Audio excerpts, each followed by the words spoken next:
हरे कृष्णा। अज्ञानतिमिरान्धस्य ज्ञानाञ्जनशलाकया चक्षुरुन्मीलितमेन तस्मै श्रीगुरवे नमः। श्रीचैतन्यमनोभीष्टं स्थापितं येन भूतले स्वयं रूपकदा मह्यं ददाति स्वपदान्तिकं।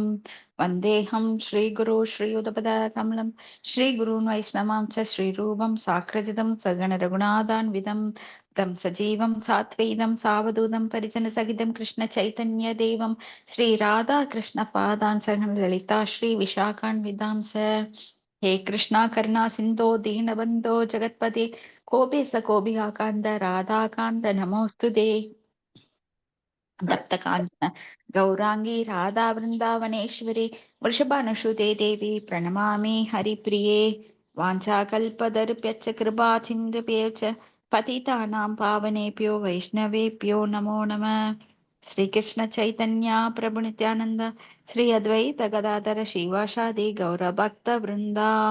हरे कृष्णा कृष्णा कृष्णा हरे हरे, हरे राम राम राम हरे हरे।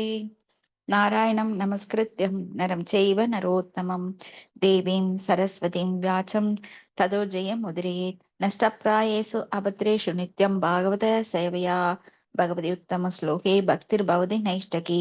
मुखं करोति वाचालं पुङ्गुं लङ्घाय ते गिरिं यत्कृपात्तमहं वन्दे श्रीगुरुं दीनतारिणं परमानन्दं माधवं श्रीचैतन्य ईश्वरम्। ॐ नमो भगवते वासुदेवाय। ओम नमो भगवते वासुदेवाय। ओम नमो भगवते वासुदेवाय। His Divine Grace பக்தி வேதாந்த சுவாமி ஸ்ரீல பிரபுபாதிக்கு ஜாய். மூன்றாவது காண்டம் இரண்டாவது புத்தகம் அத்தியாயம் 26 பதம் 29. தைஜசாத்து விகிர்வாணாத் புத்தி தத்துவ மபூத்சதி दिव्यस्फुरण विज्ञान मिंत्रियाणाम अनुग्रह। हरे कृष्णा। படிங்க மாதாஜி யாராவது. ஹரே கிருஷ்ணா மாதாஜி. பிரணாம்ஸ் மாதாஜி. பிரணாம். மொழிபெயர்ப்பு உரை தொகுத்து வழங்கியவர் தெய்வத்திரு ஆசா பக்தி வேதாந்த சுவாமி பிரபுபாதருக்கு ஜெய்.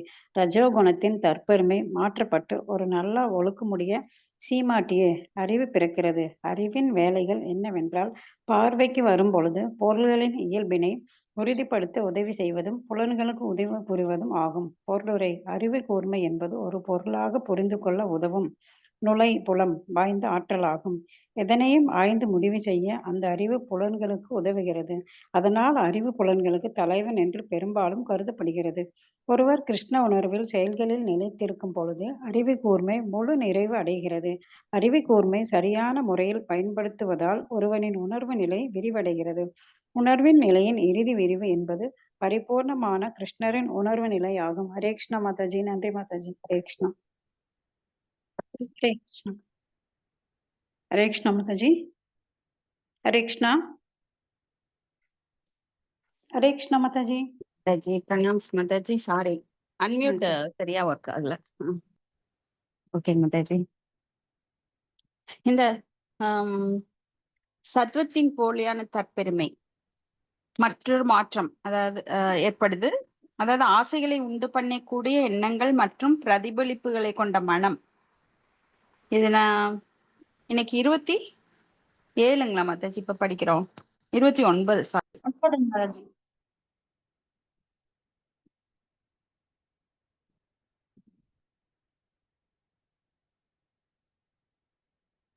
29 இப்ப படிச்சதுங்க மாதாஜி. ஆமாங்க மாதாஜி.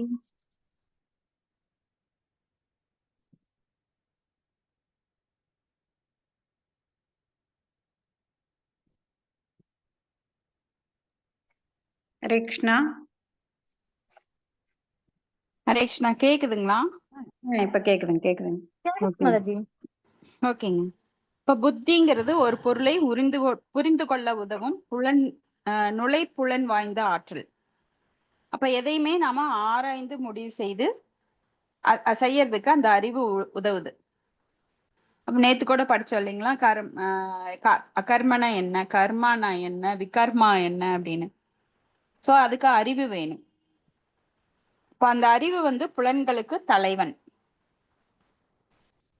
ஸோ ஒருவர் கிருஷ்ண உணர்வில நிலைத்திருக்கும் போது அறிவு கூர்மை முழு நிறைவு அடைகிறது. ஏன்னா கிருஷ்ண உணர்வுல தான் முழு அறிவு, அதாவது ஞானம். ஞானத்தின் பார்வை கொண்டு எல்லாத்தையும் பார்க்கணும். இப்ப சாதாரணமா வெளிப்புற கண்களை வைத்து குறையுடைய பார்வையில் பார்த்தோமானால் எல்லாமே பௌதிகமா தெரியும். ஆனா நாம அந்த ஞான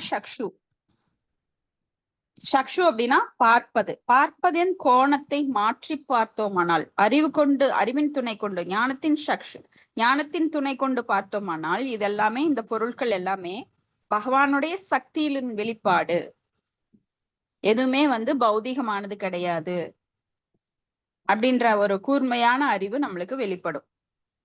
அதனால உணர்வு நிலை மாறும். எதையுமே நம்ம பகவானின் சம்பந்தத்தோடு, அதான் சம்பந்த ஞானம். பிரயோஜனா அப்படின்னா அதனால பலன் அடைவது. சம்பந்தா, பிரயோஜனா, இப்படி. சோ என்ன சம்பந்தம் இந்த பொருளுக்கும் பகவானுக்கும் எனக்கும் என்ன சம்பந்தம்? சோ இது எங்கிருந்து வந்தது? சோ இதை நாம எப்படி யூஸ் பண்ணணும்? சோ இந்த உடல் என்பது கூட ஒரு கருவிதான், பௌதிகமான கருவி. அதை எப்படி யூஸ் பண்ணணும்? இந்த உடலை யார் உருவாக்கி தந்தா? இதனோட மூலக்கூறுகள் என்ன? இதுதான் அறிவு கூர்மை. ஞானம், அறிவு அப்படின்னா வித்யா.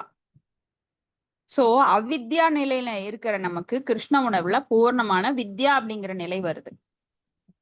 அப்ப ஒருவரின் உணர்வு நிலை விரிவடைகிறது. உணர்வு நிலையில் இறுதி விரிவுங்கிறது பரிபூரண கிருஷ்ண உணர்வு நிலை. இப்படி அறிவு சம்பந்தமா நாம எல்லாவற்றையும் ஞானத்தின் துணை கொண்டு பார்க்கும்போது நாம அந்த பரிபூர்ண கிருஷ்ண உணர்வு நிலைக்கு வருகிறோம். ஏன்னா கிருஷ்ணர் சம்பந்தம் இல்லாம இங்க எதுவுமே கிடையாது. So we have to we are the சேவகர்கள், not enjoyers. நாம அனுபவிப்பாளர்கள் கிடையாது அப்படிங்கிற ஒரு ஞானம் அந்த இறுதி நிலை நம்மளுக்கு வரும். ஏன்னா அதுதான் உண்மை. உண்மையை யாராலையும் மாற்ற முடியாது. என்னதான் பொய் சொன்னாலும், இல்ல தூங்குறவனை நம்ம எழுப்ப முடியும், தூங்குற மாதிரி நடிக்கிறவனை என்னைக்கு எழுப்ப முடியாது. ஒன்ஸ் உண்மை புரிஞ்சுட்டோம்னா அப்புறம் அது நிலை மாறாதது. நாம என்னதான் நான் தனியாள், நான் சுதந்திரமானவன், நான் அனுபவிக்க பிறந்தவன், இதெல்லாம் பொய் தான். நம்ம என்னதான் கற்பனை பண்ணாலும் அந்த உலகத்துல இருந்தாலும் நம்மளால என்னைக்கு இருந்தாலும் திரும்ப பழைய அந்த உண்மையான நிலைக்கு வந்தே ஆகணும். அக்செப்ட் பண்ணியே ஆகணும். அதுதான் உண்மை. அக்செப்ட் பண்ணாம கடவுள் கிடையாது, அது சும்மா, இது போலி, அந்த வேதங்கள் எல்லாம் பொய் அப்படின்னு என்னதான் நாம முயலுக்கு 3 கால் தான் அப்படின்னு பிடிவாதம் பிடிச்சாலும் அது மாறாதது. எனக்கு சூரியனை பார்த்து கண்ணை மூடிட்டு உலகமே இருட்டுன்னு சொல்றவங்க என்னைக்கு இருந்தாலும் அதை அக்செப்ட் பண்ணிதான் ஆகணும். இருட்டு கிடையாது, சூரியன் இருக்கு அப்படின்னு. அதுதான் தஸ்மாத் சாஸ்திரம் பிராணம் காரிய காரணம் அப்படின்னு சொல்றது. எல்லா காரியத்துக்கும் காரணத்துக்கும் பகவான், அதுதான் பிரமாணம். அந்த சாஸ்திரங்கள் அதுதான் சொல்லுது. அடுத்தது பதம் 30. சம்சயோத விபர்யாசோ நிச்சய ஸ்மிருதி ரேவச்ச ஸ்வாபயித்யுஸ்தே புத்தேர் லக்ஷ்ணம் விருத்தித பிரதக். ஹரே கிருஷ்ணா. ஹரே கிருஷ்ண மாதாஜி. படிக்கிறேன் மாதாஜி. படிங்க. சந்தேகம் தவறாக புரிந்து கொள்ளுதல், சரியாக புரிந்து கொள்ளுதல், நினைவாற்றல், உறக்கம் ஆகியன அனைத்தும் அறிவு கூர்மையின் குறிப்பிட்ட பண்பு நலன்களாக கூறப்படுகின்றன. பொருளுரை: சந்தேகம் என்பது அறிவு கூர்மையின் முக்கியமான வேலைகளில் ஒன்று ஆகும். சிலவற்றை கண்மூடித்தனமாக ஏற்றுக்கொள்ளுதல் என்பது அறிவு கூர்மையின் இயல்பினை காட்டாது. அதனால் சம்சய என்னும் சொல் மிகவும் முக்கியமானது. அறிவு கூர்மையை வளர்த்து கொள்ளாதவரின் ஒருவர் தொடக்கத்தில் சந்தேகப்பட வேண்டும். ஆனால் செய்தி சரியான மூலத்திலிருந்து பெறப்படும் பொழுது சந்தேகம் கொள்ளக்கூடாது. முறையாக செய்தி வழங்குவோரை சந்தேகப்படுவது அழிவுக்கு காரணமாகும் என்று பகவத்கீதையில் பகவான் கூறுகிறார். பதஞ்சலி யோக முறையில் வர்ணிக்கப்படுவது போல பிரமாண விபர்யய விகல்ப நித்ர சம்ஸ்ருத்தியக. அறிவு கூர்மையில் மட்டுமே ஒருவர் பொருள்களை உள்ளவாறே புரிந்து கொள்ள முடியும். அறிவு கூர்மையால் மட்டுமே ஒருவர் தான் என்பது உடலா இல்லையா என்பதை புரிந்து கொள்ள முடியும்.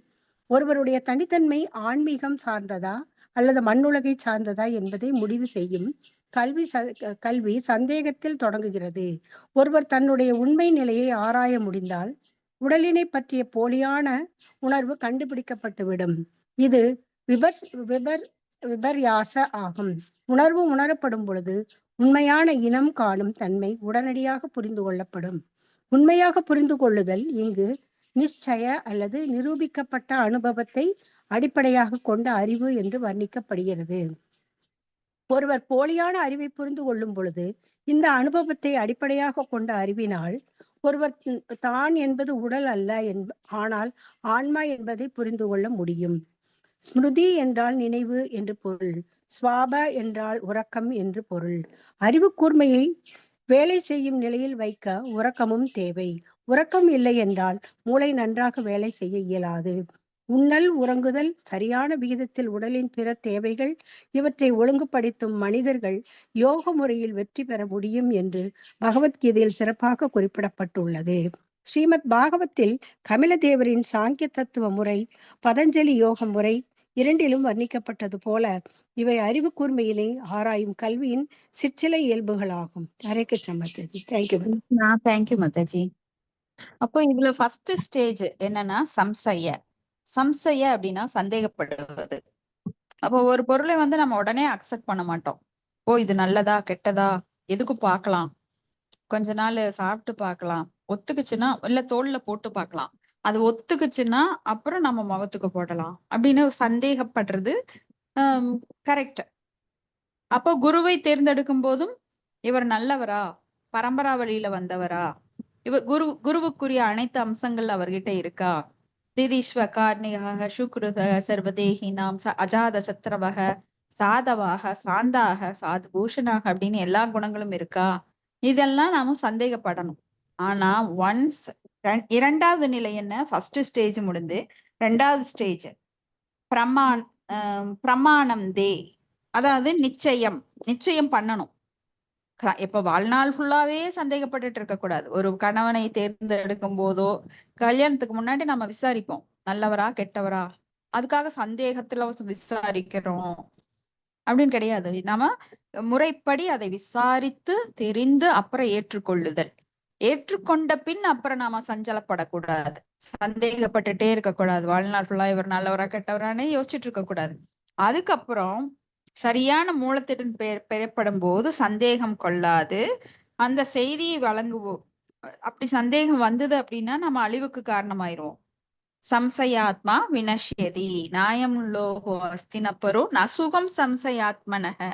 அந்த ஆத்மாக்கு சந்தேகம் இருந்துட்டே இருந்தது, ஐயோ இவர் நல்லதா சொல்றாரா இல்ல கெட்டதா, நம்மளால இதெல்லாம் பண்ண முடியுமா அப்படின்னு சந்தேகப்பட்டுட்டே இருந்தாங்க வினஷ்யதி அப்படின்னா வீணாய் போயிரும் அந்த ஆத்மா. அப்ப பதஞ்சலி முனிவர் கூட யோக முறையில சொல்லியிருக்காரு, அறிவு கூர்மையில் மட்டுமே ஒருவர் பொருளை உள்ளவாறு புரிந்து கொள்ள முடியும். அப்போ அறிவு கூர்மை இல்லாதவங்க கோயிலுக்கு போலாம், அங்க இருக்கிற ஒரு சிலையை கல்லோ மண்ணோ இல்ல களிமண்ணோ இல்ல உலோகமோ அப்படின்னு தான் நினைப்பாங்க. ஆனா ஞானத்தின் கண் கொண்டு ஞான சக்ஷுவோட பார்க்கும்போது அது கல்லோ சிலையோ கிடையாது. பிரதிமா மூர்த்தி நகிதோ சாக்ஷாத் விரஜேந்திர நந்தன, சாக்ஷாத் பகவானே சகுன வழிபாட்டுல நம்மளுக்கு இறங்கி அந்த சிலையில உட்கார்ந்துருக்காரு. இது எப்படி பார்க்கணும், அறிவுபூர்வமா பாக்குறவனுக்கு மட்டும்தான். அந்த வித்யா அப்படிங்கிற ஞானத்தின் கல்வி இருந்தா மட்டும்தான் அவனுக்கு அதுல ஞானம் வரும். இல்லைன்னா அந்த பொருளை இது ஒரு ஜட பொருள் காலில் எட்டி வச்சுட்டு போயிட்டே இருக்கலாம். ஆனா நம்மளுடைய முன்னோர்கள் என்ன சொல்லியிருக்காங்க, ஒரு பொருளை காலால கூட எட்டி வைக்க கூடாது. ஏன்னா எல்லாவற்றிலும் பகவானின் கண் கொண்டு பார்க்கும்போது ஐயோ இதுல பகவானோட சக்தி இருக்கு. அப்போ கையில நசிச்சுட்டு போவோம். ஒரு பென்சில் பேனா கீழே விழுந்தாலோ ஒரு புத்தகம் கீழே விழுந்தாலோ கன்னத்துல தட்டிக்குவோம். இதெல்லாம் அந்த காலத்துல பெரியவங்க சொல்லி கொடுத்தாங்க. இந்த காலத்துல குழந்தைங்க அப்படியே தட்டி விட்டுட்டு போயிட்டே இருப்பாங்க. ஏன்னா அவங்களுக்கு பகவானை பற்றிய அறிவு கிடையாது. அப்போ ஒருவர் தன்னோட உண்மையான நிலையை ஆராய முடிந்தால் உடலை பற்றிய போலியான உணர்வு கண்டுபிடிக்கப்படும். என்ன, நான் உடல் அல்ல, ஆத்மா அப்படிங்கிற உணர்வு நிலை அவங்க கிட்ட வெளிப்படும். அப்போ உண்மையாக புரிஞ்சுக்கிறது இங்க நிச்சய, அதாவது நிரூபிக்கப்பட்ட அனுபவம், அதை அடிப்படையா கொண்டு அறிவு தரப்படுது. அப்போ இங்க ஒரு சாதாரண ஒரு உதாரணம் நம்ம பார்க்கலாம். அப்போ ஒரு உயிர் போன உடலை நாம் பார்க்கிறோம், அது வந்து பிணம். ஆனா உயிர் போயிருச்சா நம்மளுக்கு சந்தேகம் வருமா என்னைக்காவது? ஏன்னா உயிர் போறது மரணம். ஆனா அதையெல்லாம் கண்ணால பார்க்க முடியும். அனுபவிக்க முடியுமானா அனுபவிக்க முடியாது. என்னோட உயிர் போய் நம்ம மரணத்தை சந்தித்தால்தான் நான் நம்புவேன் அப்படின்னா இங்க இருக்கிறவங்க எல்லாருமே மரணம் அடைஞ்சிடணும். யாராலையும் மரணத்தை அனுபவிக்க முடியாது. சோ சிலதெல்லாம் கண்ணால பாக்குறத பெரியவங்க சொல்றத நம்பிதான் ஆகணும். அது போலத்தான் குரு சாது சாஸ்திரம் சொல்றதை சில விஷயங்களை பெரும்பாலான விஷயங்களை நாம் சிலதெல்லாம் அனுபவத்தை கொண்டு நம்பணும். ஸ்ருதி ஸ்மிருதி சாஸ்திர புராண இதி அப்படின்னு. சோ அனுமானம் இல்ல பிரத்யக்ஷா இந்த மாதிரி சிலதெல்லாம் நாம நம்ப முடியாது. ஏன்னா சில கண்கள் வந்து நம்மை ஏமாற்றும், நம்ம புலன்கள் நம்மை ஏமாற்றும். குறையுட புலன்களை கொண்டு அதை நாம புரிஞ்சுக்க முடியாது. சாஸ்திரங்களை கொண்டுதான், சாஸ்திர பிரமாணம். அப்போ பிரமாணம் அப்படிங்கிறது நம்மளுக்கு தஸ்மாத் சாஸ்திர பிரமாணம், காரிய காரணம் அப்படின்னு நம்பிதான் ஆகணும். அப்ப ஸ்மிருதி அப்படின்னா நினைவு, சுபாவ உறக்கம். அப்போ அறிவு கூர்மை வேலை செய்யணும்னா கண்டிப்பா அந்த ரெஸ்ட் வேணும். அறிவு இப்ப பிரெயினை வந்து ரொம்ப யூஸ் பண்றவங்க பாருங்க, தலை வலிக்குது அப்படிம்பாங்க. ஏன்னா அந்த கம்ப்யூட்டர்ல வேலை செய்யறவங்க அவங்களுக்கெல்லாம் பாத்தீங்கன்னா சீக்கிரம் அந்த டயர்னஸ் வந்துடும். இப்ப கை கால் வேலை செய்யறதுனாலதான் டயர்னஸ் வருதுன்னு கிடையாது. அறிவை வந்து ரெஸ்ட் இல்லாம அதை யூஸ் பண்ணும் போதும் டயர்னஸ் வரும். அப்ப கண்டிப்பா உறக்கம் வேணும். யுத்தாகார விகாரஸ்ய யுக்த சேஷ்ட கர்மசு யுக்த சொப்னாவபோதஸ்ய யோகோ பவதி துககா அப்படின்னு உண்ணுதல் உறங்குதல் இதெல்லாம் சரியான விகிதத்தில் இருக்கணும்.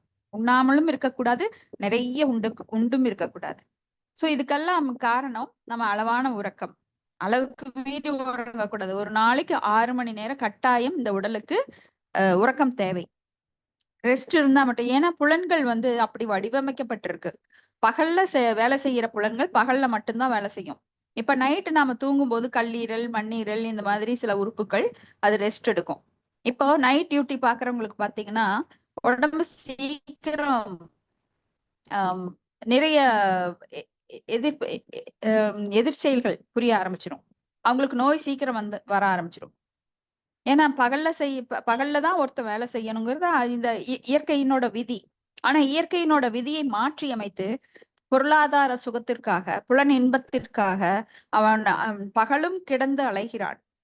அப்ப என்ன ஆகுது, அவனது புலன்கள் எல்லாம் ஓஞ்சு போகுது, சீக்கிரமே ஓஞ்சு போகுது. ஏன்னா இரவு நேரத்துல வேலை செய்யாது.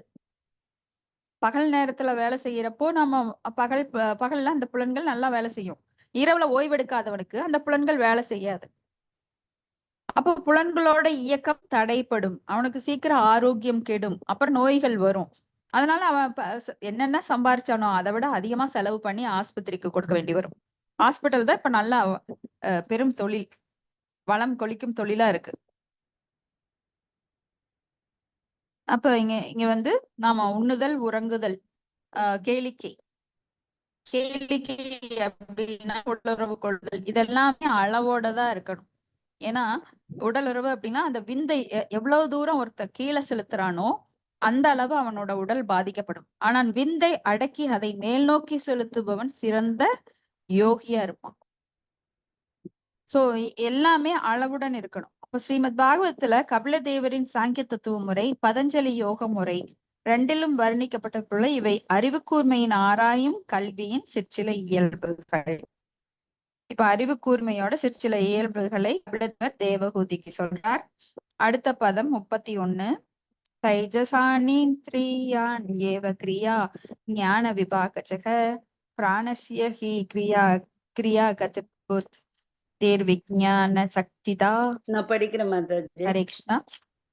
நான் படிக்கிறேன் மாதாஜி.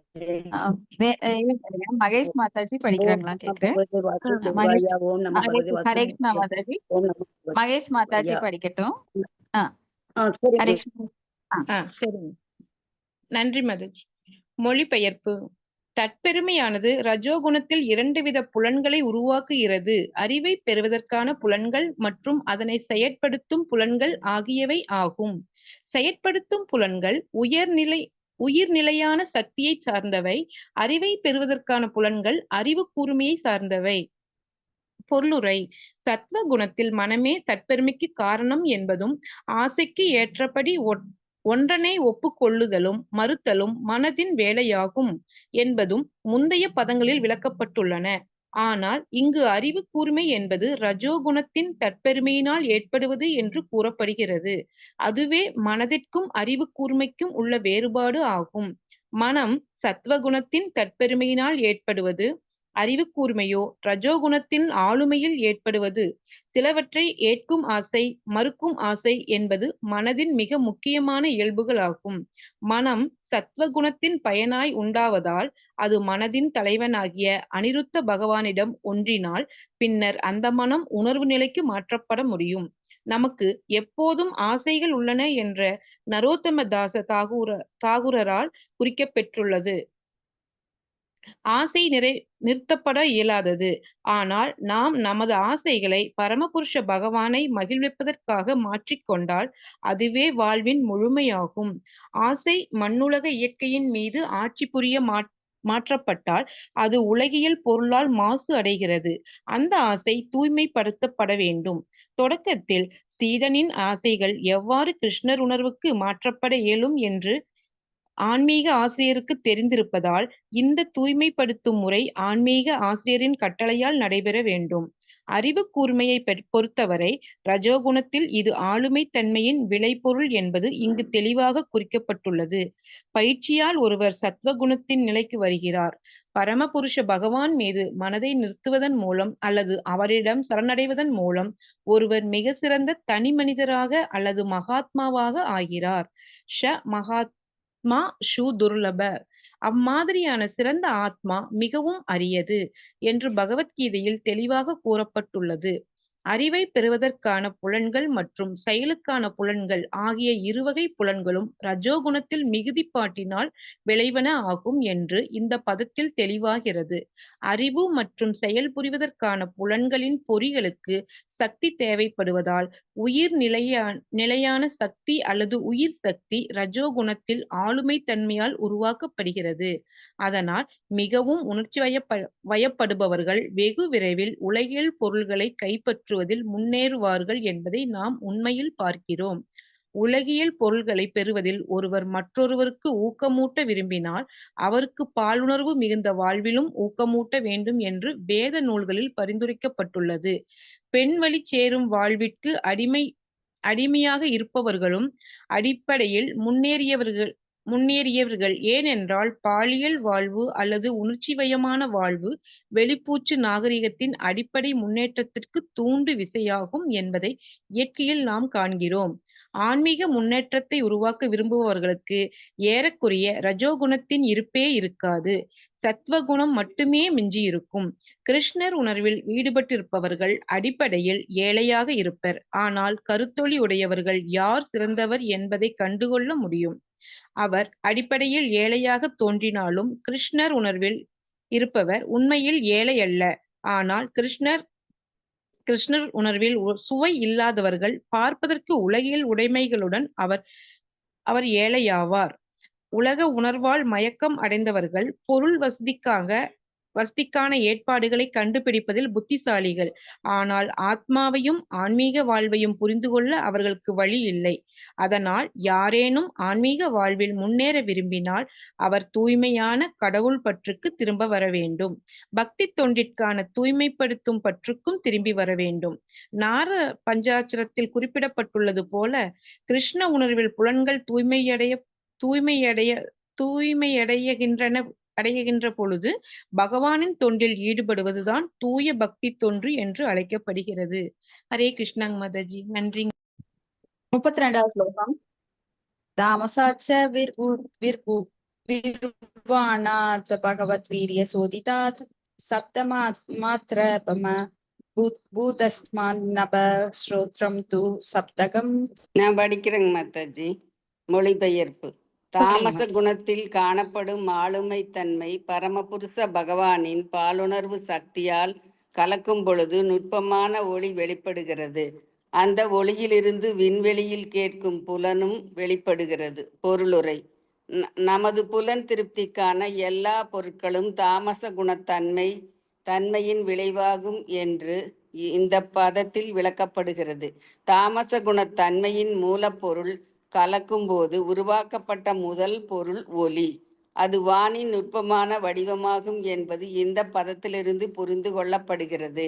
ஒளி என்பது அனைத்து மண்ணுலக பொருட்களின் ஆதாரமாகும் என்பதும், ஒளியால் ஒருவர் இந்த உலகத்தினை அழிக்க முடியும் என்பது வேத சூத்திரத்தில் குறிப்பிடப்பட்டுள்ளது.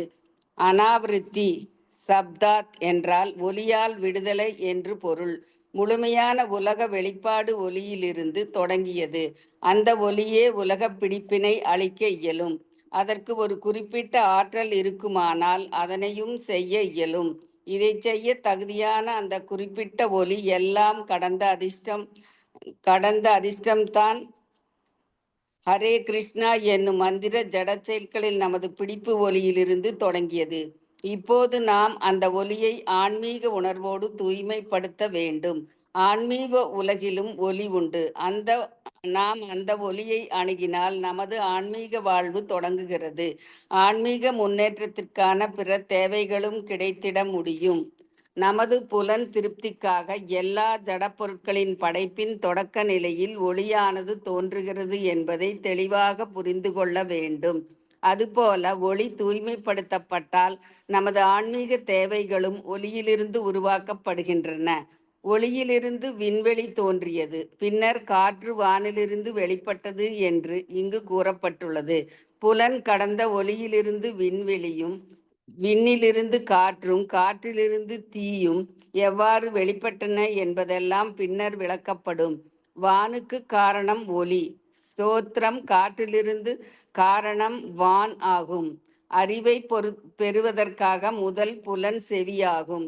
உலகில் நிலையிலோ அல்லது ஆன்மீக நிலையிலோ ஒருவர் பெற விரும்பும் எந்த அறிவுக்கும் செவிப்புலனே முதலிடம் பெறுகிறது. அதனால் ஸ்தோத்திரம் மிகவும் முக்கியமானது. வேத அறிவு ஸ்ருதி என்று அழைக்கப்படுகிறது. அறிவு கேட்பதால் பெறப்பட வேண்டும். கேட்பதால் மட்டும் நாம் பௌதீக அல்லது ஆன்மீக இன்பத்திற்கு வழிபெற முடியும். இந்த மண்ணுலகில் செவிப்புலனில் துணை கொண்டு நமக்கு வேண்டிய பல்வேறு பொருட்களையும் வசதிகளையும் உருவாக்குகிறோம். பல பொருட்கள் முன்பே உள்ளன. எனினும் செவிப்புலனால் கேட்கும் புரிந்தும் ஒருவர் அப்பொருட்களை மாற்ற முடியும். நாம் மிகவும் உயர்ந்த மாளிகையை கட்ட விரும்பினால் நாம் அதை புதிதாக படைக்க வேண்டும் என்று பொருளல்ல. வானளாவிய கட்டடத்திற்கான பொருட்கள் மரம், உலோகம், பூமி முதலான முன்பே உள்ளன. ஆனால் அவற்றை எவ்வாறு பயன்படுத்துவது என்று கேட்பதன் மூலம் முன்பே படைக்கப்பட்ட மூலப்பொருட்களுடன் நாம் நமது நெருங்கிய அறிவை பயன்படுத்தி உருவாக்குகிறோம். படைப்பிற்கான தற்கால பொருளாதார முன்னேற்றமும் கேட்பதின் பயனே ஆகும். அதுபோல கேள்வி ஞானம் சரியான மூலத்திலிருந்து கிட்டுவதாயின் ஒருவர் ஆன்மீக செயற்பாடுகளுக்கேற்ற தகுந்த சூழலை படைக்க முடியும். அர்ஜுனன் வாழ்வில் உடல் பற்றிய எண்ணத்தை பொறுத்து ஒரு முழுமையான உலோகவாதி.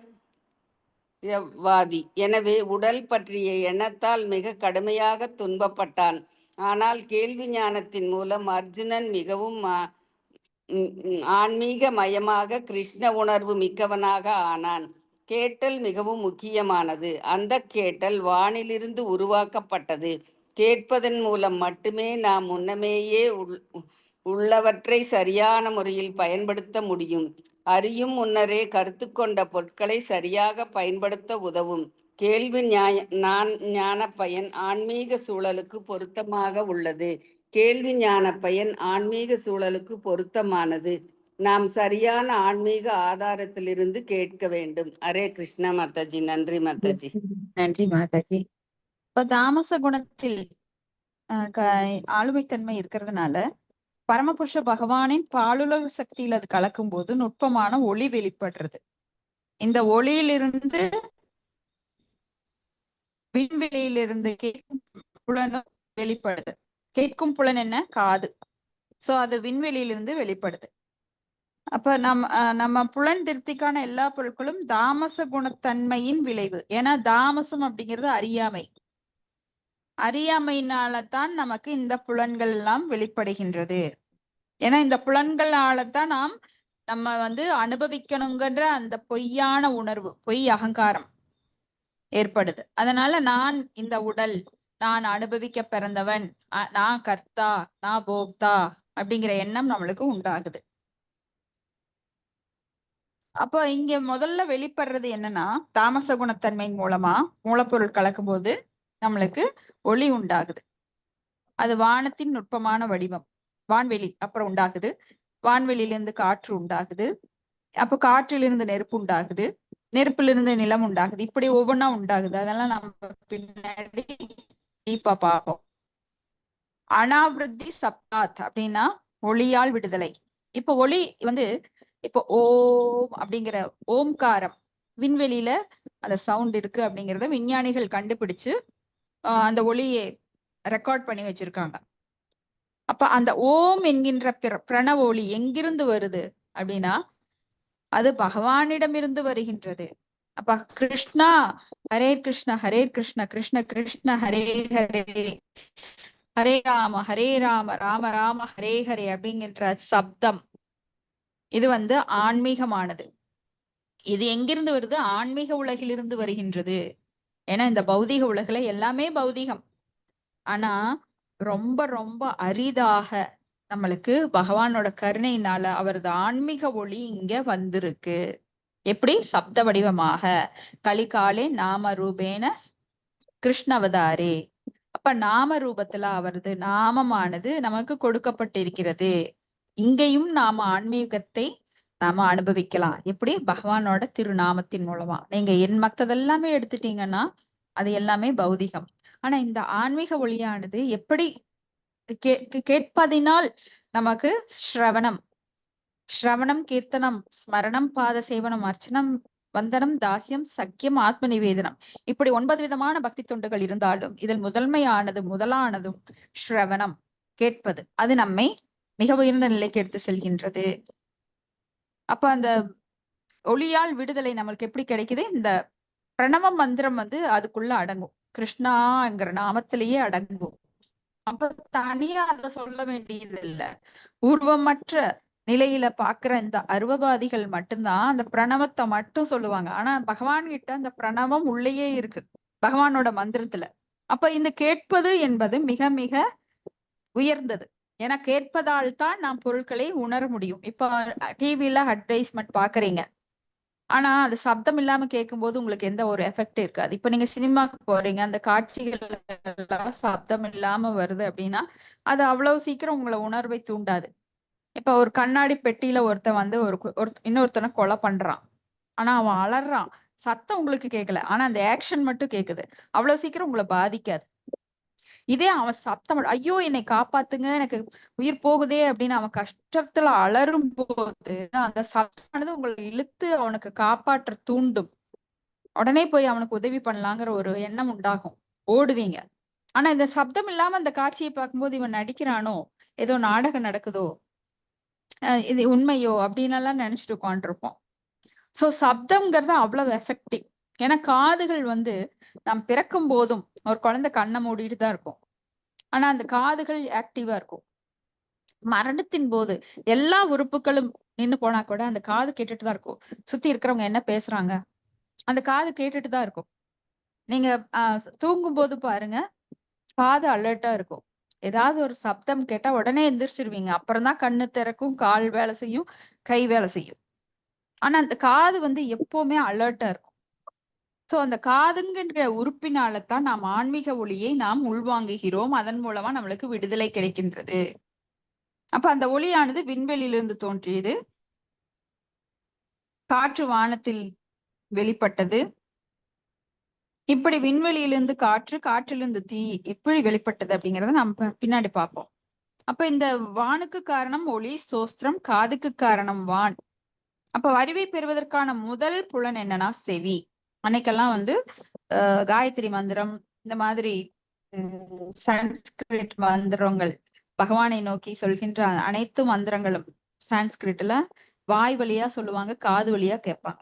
அன்னைக்கெல்லாம் வந்து எழுத்து ஓலைச்சுவடிகள் எல்லாம் கிடையாது. இன்னைக்கு மாதிரி புத்தகங்கள் கிடையாது, நோட் புத்தகங்கள் கிடையாது, கம்ப்யூட்டர் கிடையாது, எந்த சிஸ்டம் கிடையாது. அப்ப அன்னைக்கெல்லாம் எப்படி படிச்சாங்க அப்படின்னா காது வழியா கேட்பாங்க, அத வந்து திருப்பி திருப்பி சொல்லுவாங்க, பாராயணம் பண்ணுவாங்க. அந்த ஒளி அதிர்வுகள் அது வந்து பாசிட்டிவான ஒளி அதிர்வுகள் எங்கும் பரவும், அதனால நன்மை ஏற்படும். இதனாலதான் மந்திரங்கள் அதிகமா எங்கும் சொல்லப்படுகின்றது. அதனாலதான் இன்னைக்கு கூட வான்ல மழை பெய்கின்றது. ஏன்னா இந்த இந்த கலியுகத்துல மழை இந்த அளவு பெய்ய வாய்ப்பு கிடையாது, வறட்சி தான் வரும். ஆனால் ஏன் இன்னும் கூட நல்லோர் சிலர் இருக்க அனைவருக்கும் பெய்யும் மழை அப்படிங்கிறது போல சிலரெல்லாம் இந்த மந்திரங்கள் சொல்றதுனாலையும் கடவுளை பக்தியுடன் போற்றுவதனாலையும் அதனாலதான் இன்னைக்கு கூட நம்மளுக்கு உணவு பற்றாக்குறை இல்லாம கிடைச்சிட்டு இருக்கு. இது வந்து ஸ்ரீல பிரபுபாதர் சொல்றார், இந்த நிலைமை கிடையாது. இப்ப வந்து வறட்சி, கலியுகம், ஆனாலும் நம்மளுக்கு உணவு கிடைக்குது. எதனாலனா நல்லவர்கள் சிலர் இருக்க, அவங்க மந்திரம் சொல்றதுனால, பகவானுக்கு பக்தி பண்றதுனால நாம அதை அவங்க கூட சேர்ந்து நாமும் அனுபவிக்கிறோம். சோ சொல்லாதவங்க கூட அனுபவிக்கிறாங்க. இப்ப இந்த மண்ணுலகில் செவிப்புலன்கள் துணை கொண்டு நமக்கு வேண்டிய பல்வேறு பொருட்களையும் வசதிகளையும் நாம உருவாக்குறோம். ஏன்னா இப்போ பொருள் இருக்கு, ஏற்கனவே பகவான் கொடுத்துட்டாரு. இந்த ஜட உலகை படைக்கும் போது 24, 25, 26 அப்படின்னு மூலப்பொருட்களை கொடுத்திருக்காரு. அதை வச்சு அசம்பிள் பண்ணி தான் நாம பண்றோம். அது எப்படி நாம அசம்பிள் பண்றோம்? அந்த அறிவை சிலரிடந்து கேட்கும் போது, நீங்க காலேஜ் போறீங்க, ஸ்கூல் போறீங்க, அப்ப எல்லாம் என்ன பண்றோம்? நாம் காதால கேட்கிறோம். அப்படி கேட்கும் போது அந்த அறிவை பெற்று நாம் அதை மற்றவர்களுக்கு விநியோகம் பண்றோம் கேட்பதன் மூலமா. அப்புறம்தான் எழுதி எழுதி படிக்கிறாங்க. எழுதி எழுதி படிக்கிறது இருக்கு, திரும்ப ஞாபகப்படுத்திருக்கு. இதெல்லாம் அந்த காலத்துல கிடையாது. இந்த காலத்துலதான் குழந்தைகள் நிறைய திரும்ப திரும்ப அதை எழுதி படிச்சு அப்புறம் மைண்ட்ல வச்சுக்கிறாங்க. ஆனா அந்த காலங்கள்ல காதுல கேட்கும் போதே அதை அப்சர்வ் பண்ணிடுவாங்க. அந்த கால மக்கள் வந்து ரொம்ப அறிவு கூர்மையுடன் இருந்தாங்க. ஏன்னா அவங்களுக்கு நிறைய மனச்சிதறல்கள் கிடையாது. இந்த காலத்துல நிறைய டென்ஷன், மனம் வந்து சிதறடிக்கப்படுது. அப்ப இந்த காலத்துல ரொம்ப சொகுசு. இப்போ நம்ம மாவை வந்து கையில ஆட்டுறது கிடையாது, கிரைண்டர் சுவிட்ச போட்டா ஆட்டிடுறோம், மிக்சியை சுவிட்ச போட்டா அது அரைச்சு கொடுக்குது. அது போல இந்த குழந்தைங்க வந்து கம்ப்யூட்டர்லயோ இல்ல கால்குலேட்டர்லயோ கணக்கு போடுறாங்க. அதனால மைண்டை வந்து யூஸ் பண்றதே கிடையாது, அது வீணா போயிருது. அப்ப யோசிக்கிற தன்மையும் அவங்களுக்கு இல்லை. ஏன்னா சப்ஜெக்ட் எல்லாம் அப்படியே காப்பி பேஸ்ட், அப்புறம் வாமிட்டு, அப்புறம் டெலீட் அப்படிங்கிற சிஸ்டமேட்டிக்கா அது போயிட்டு இருக்கு. ஆனா அந்த காலத்துல அறிவு கொண்டு வேலை செஞ்சாங்க. அதனால அந்த கால மளிகை கடைக்காரரை பாருங்க, எத்தனை பொருள் வாங்குறோம் அப்படியே அவர் ஞாபகம் வச்சிருப்பாரு. அவர் லிஸ்ட் போடுவாரு, கணக்கு போட்டு இவ்வளவுபாரு, டக்கு டக்குன்னு அந்த கால்குலேஷன் உண்டாகும். நாம பாருங்க அந்த காலத்துல போன் ரொம்ப அரிதா இருக்கும். அவங்க போன் நம்பர் எல்லாம் நிறைய ஞாபகம் வச்சுட்டு இருந்தோம். இன்னைக்கெல்லாம் நம்ம போன் நம்பரே கேட்டாக்க நாங்க போன்ல தான் கண்டுபிடிக்கணும். அந்த அளவுக்கு அறிவு மங்கி போச்சு. ஏன்னா யூஸ் பண்றதெல்லாம் கிடையாது, அப்படியே காப்பி பேஸ்ட் தான் பண்ணிட்டு இருக்கோம். அப்போ கேட்பது, ஒரு விளம்பரத்தை கேட்கும் போது அந்த ஒளியானது நம்ம காதுக்குள்ள நுழையும் போது அது கவர்ச்சி எண்ணங்கள், திங்கிங், வில்லிங், ஃபீலிங். முதல்ல நினைக்குது, அப்புறம் வாங்கணும்னு முடிவு பண்ணுது, அப்புறம் அதை வந்து உணர ஆரம்பிக்குது. அது இருந்தா எப்படி இருக்கும்? ஆஹா, இந்த கட்டில் அவங்க சொல்றாங்க இந்த மெத்தை நல்லா இருக்கும் நல்லா இருக்கும். அப்ப அந்த வீட்டுல பார்த்தேன், அதுல படுத்தா இவ்வளவு சுகமா இருக்குமோ அப்படின்னு எண்ணும் போது அதை வந்து அடுத்த படி என்ன ஆகுது, நாம வாங்கறதுக்கு அந்த அறிவு தூண்டுது. அடுத்தது நாம எப்படியாவது ஒண்ணு பல பல நேரங்கள்ல அதை நினைக்க நினைக்க நினைக்க அது செயலாக மாறுகின்றது. ஒரு பொருளை நினைச்ச உடனே வாங்க மாட்டோம். அது பல தடவை நினைக்க நினைக்க நினைக்க வாங்க தூண்டும். அந்த ஆசையை நிறைவேற்ற மனம் உற்சாகம் அளிக்கும். அதுக்காக கடினமா உழைப்பாங்க, கடைசியில வாங்கிடுவாங்க. லோனை போட்டு அதை போட்டு இல்ல இப்படி ஏதாவது ஒரு வழியில திருடியாவது ஒருத்தன் வாங்குவான், ரொம்ப பேராசை உள்ளவன். அப்படி வந்து மனம் வந்து ஆட்டுவிக்கப்படுது. அப்ப எல்லாமே இங்க பகவான் கொடுத்திருக்காரு. இப்போ ஒரு கட்டடம் கட்டணும் அப்படின்னா அதற்குரிய சிமெண்ட், செங்கல்லு, மணலு, தண்ணி, இது எல்லாம் பகவான் ஏற்கனவே கொடுத்துட்டார். சோ அதை கலக்கி அப்படியே அடுக்க வேண்டியதுதான், அசம்பிள் பண்ண வேண்டியதுதான். அப்போ இங்க யாருமே உருவாக்குறது கிடையாது. அப்ப அந்த அறிவு எங்க கிடைச்சது? மத்தக ஸ்மிருதி ஞானம் அபோகனம் பகவான்கிட்ட இருந்து தான் அது கிடைக்குது. சோ அதெல்லாம் கேள்வி ஞானம். ஏன்னா அதாதோ பிரம்ம ஜிக்ஞாசா என கேள்வி கேட்பதன் மூலம் ஒருவன் அறிவை வளர்த்துக் கொள்கின்றான். அதைத்தான் நம்மளுக்கு பிரம்மசூத்திரம் ஆரம்பத்துல முதல் ஸ்லோகம் முதல் வார்த்தை என்ன? அதாதோ பிரம்ம ஜிக்ஞாசா, கேள்வியில் கேட்கப்பட வேண்டும். நான் யார்? இந்த உலகம் எப்படி படைக்கப்பட்டது? பகவான் யார்? இந்த உலகுக்கும் எனக்கும் பகவானுக்கும் என்ன சம்பந்தம்? அந்த சம்பந்த ஞானத்தை அறிய வேண்டும். அப்புறம் நம்மளுக்கு ஒவ்வொன்னா அது பெருகிட்டே போகும். கேள்வி கேட்கணும் முதல்ல. அப்போ உடல் பற்றிய எண்ணத்தால் மிக கடுமையாக நாம எப்படி அர்ஜுனன் துன்பப்படுறாரோ அது போல நாம துன்பப்படுறோம். ஏன்னா அர்ஜுனன் அஞ்ஞானத்துல மூழ்கி இருக்குமாறு பகவான் செஞ்சு அந்த ஞானத்தை படிப்படியா பகவத்கீதையில பகவான் கொடுக்கிறார். எப்படி அர்ஜுனனை ஒரு கருவியா வச்சு அதை நம்மளுக்கு கொடுக்கிறார். அப்படித்தான் நாம கிருஷ்ண உணர்வு நம்மளுக்கு கிடைக்குது. அப்ப எப்படி கேட்கறதன் மூலமா, எப்படி அர்ஜுனன் பகவானிடமிருந்து கேட்டாரோ, எப்படி பரிஷித்து மகாராஜா சுகதேவ கோசாமியிடம் கேட்டாரோ, அது போல நாம் ஞானத்தை வளர்த்து கொள்ள வேண்டும் என்றால் கேள்விகள் கேட்க வேண்டும். வெறுமனவே கேட்டுட்டே போறது புத்திசாலித்தனம் கிடையாது. நிறைய கேள்விகள், சந்தேகங்கள் வரும். அப்பப்போ நம்ம கேட்கறதுல பல கோணங்கள் இருக்கு. ஒருத்தர் பல கோணங்கள்ல சிந்தனை செய்யலாம்.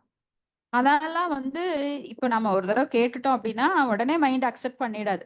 சந்தேகம் வரும். அது இப்படி இருக்குமோ அப்படி இருக்குமோ, எல்லா திசையிலும் தெற்கு வடக்கு அப்படின்னு நினைப்பான்.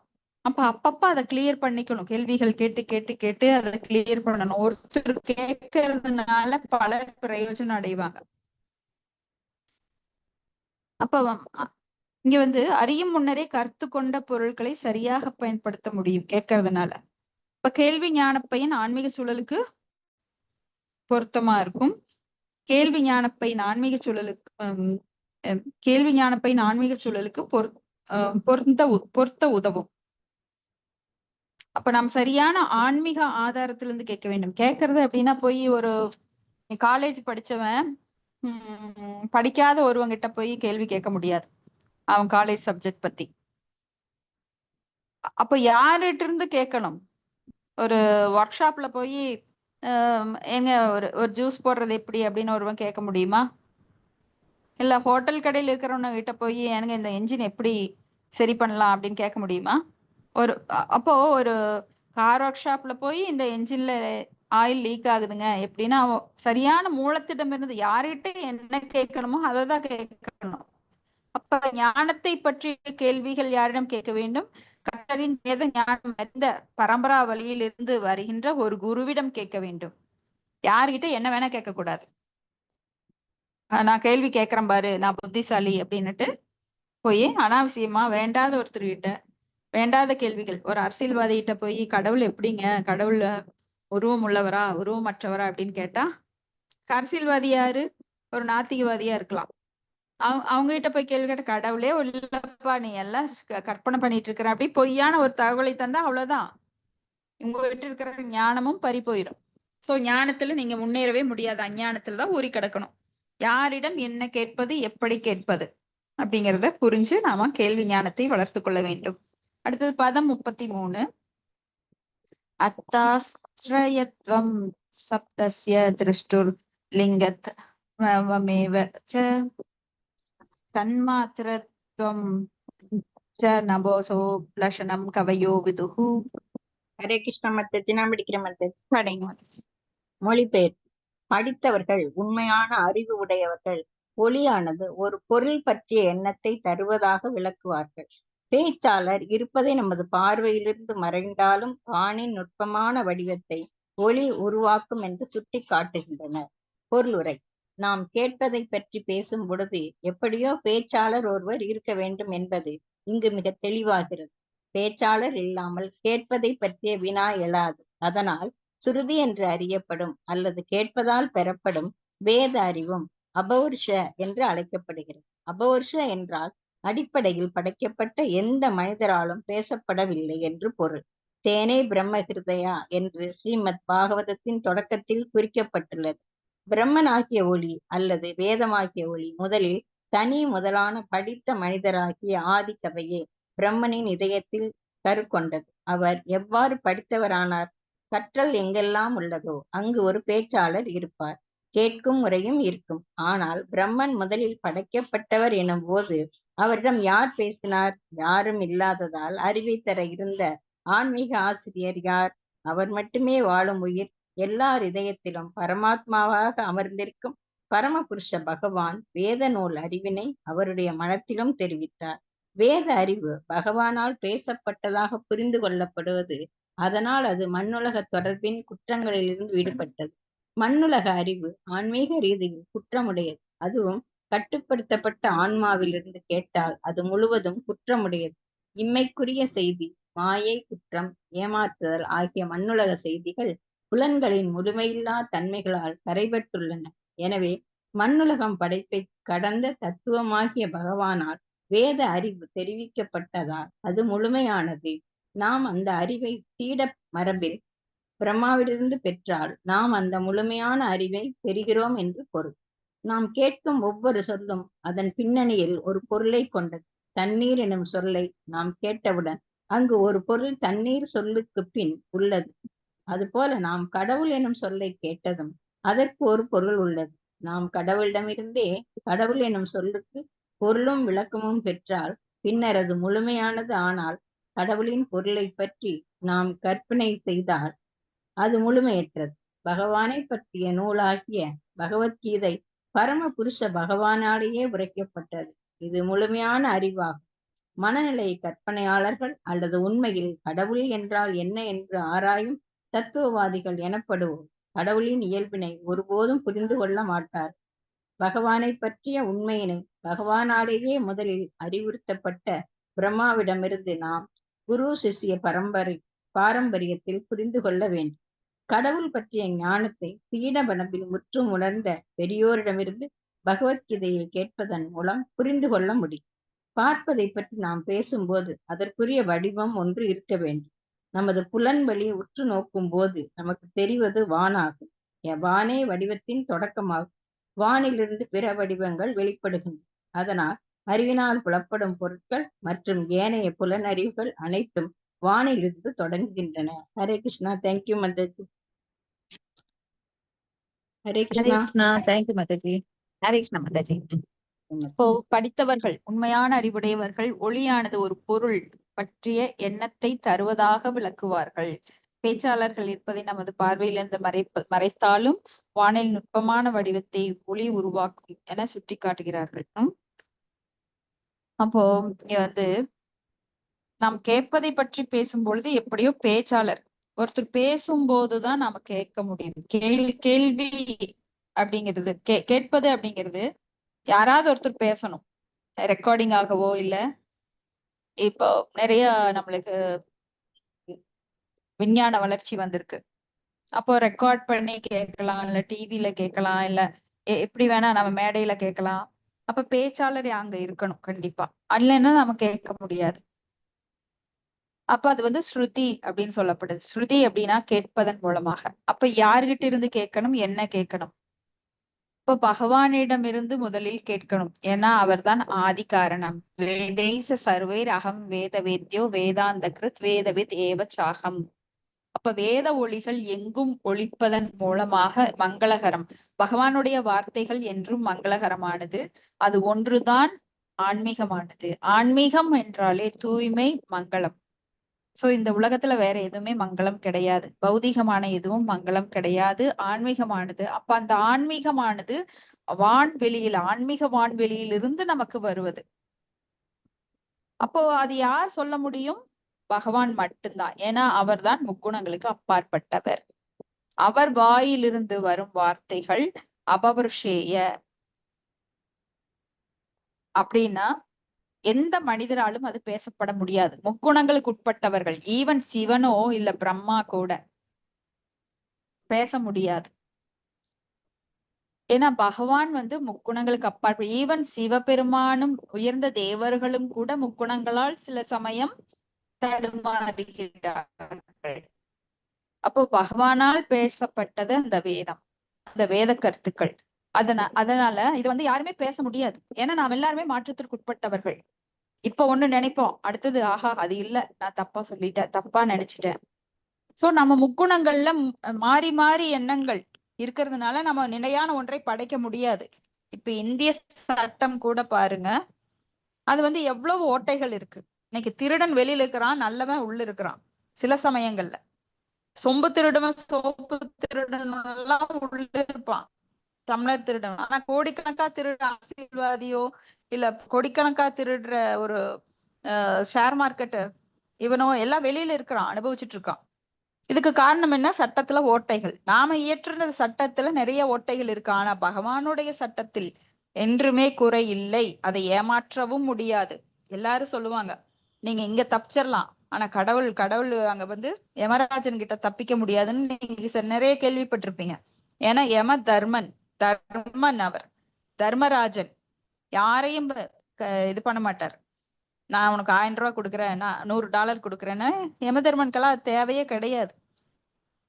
ஏன்னா அவங்க எல்லாம் கடவுளோட பக்தர்கள், கடவுளுக்காக அந்த பணியை செய்பவர்கள். அவங்களுக்கெல்லாம் லஞ்சம் கொடுத்து நாம தப்பிக்க முடியாது. நாம் செய்யும் பாவங்கள் நமக்கு கரெக்டா அந்த நம்ம உயிர் போனாலும் அந்த சூட்சும உடல் மூலமாக அந்த பாவங்களை நம்ம அனுபவிச்சே ஆக வேண்டும். ஸ்தூல உடல்ல நம்ம தண்டனை கிடைக்கலினா, யாரெல்லாம் ஏமாற்றுகிறோம், மற்றவர்களை நாம ஏமாத்தி நாம அனுபவிக்கிறோம், ஆஹா எனக்கெல்லாம் தண்டனை கிடையாதுன்னு நினைக்கிறவங்களுக்கு பொய்யான ஒரு கற்பனை உலகில வாழ்றாங்க. உண்மையில போகும்போது அவங்க இந்த உடலை விட்டு போகும்போது இங்க இருந்து எதுக்கெல்லாம் தப்பிச்சாங்களோ அதுக்கெல்லாம் அங்க போய் அனுபவிக்கணும். அப்ப இங்க அபவர்ஷேய அப்படின்னா யார் அதை பேச முடியும்? இங்க ஃபர்ஸ்ட் ஸ்லோகத்துல கூட தேனே பிரம்ம ஹிருதாய ஆதி கவையே அப்படின்னு சொல்றார். அப்ப பிரம்மாவின் இதயத்தில் முதலில் அந்த வேத அறிவை புகுத்தியவர் யார்? பகவான் பரமாத்மாவாக இருந்து அவரது இதயத்தில் எல்லா ஞானத்தையும் புகுத்தினார். அப்ப பிரம்மான நம்ம அளவுல கிடையாது. அவர் மிகுந்த ஒரு சிறந்த பக்தர் அப்படிங்கிறதுனால நம்ம எல்லாம் இந்த வேத ஞானத்தை எவ்வளவு பிறவி எடுத்து படிச்சாலும் படிக்க முடியாது. ஆனா அவருக்கு ஒரு சில நேரங்கள்லயே மனசுல பகவானே உள்ள பூத்திட்டார். இப்படித்தான் நாம கூட பக்திக்குள்ள வர்றதுக்கு முன்னாடி எதுவுமே தெரியாது. ஆனா பக்திக்குள்ள வந்ததுக்கு அப்புறம் நம்மளால புரிஞ்சுக்க முடியுமான்னு நினைச்ச விஷயங்கள் எல்லாம் நம்மளுக்கு தெளிவாயிட்டே இருக்கு. ஏன்னா நம்ம அவ்வளவு தூரம் சரணடையும் போதே எதாமாம் பிரபத்தியந்தே, எவ்வளவு தூரம் சரணடைகின்றோமோ அவ்வளவு தூரம் அந்த ஞானத்தை உள்ளிருந்து பரமாத்மாவாக சைத்திய குருவாக, குருவே கிடைக்கலனா கூட உள்ள இருந்து அவரே குருவா மாறி நம்மளுக்கு அந்த ஞானத்தை கொடுக்கிறார். சோ என்னுடைய திறனால் நான் இதை கற்கவில்லை, இந்த ஞானத்தை அடையவில்லை, பகவான் எனக்கு கொடுக்கிறார்.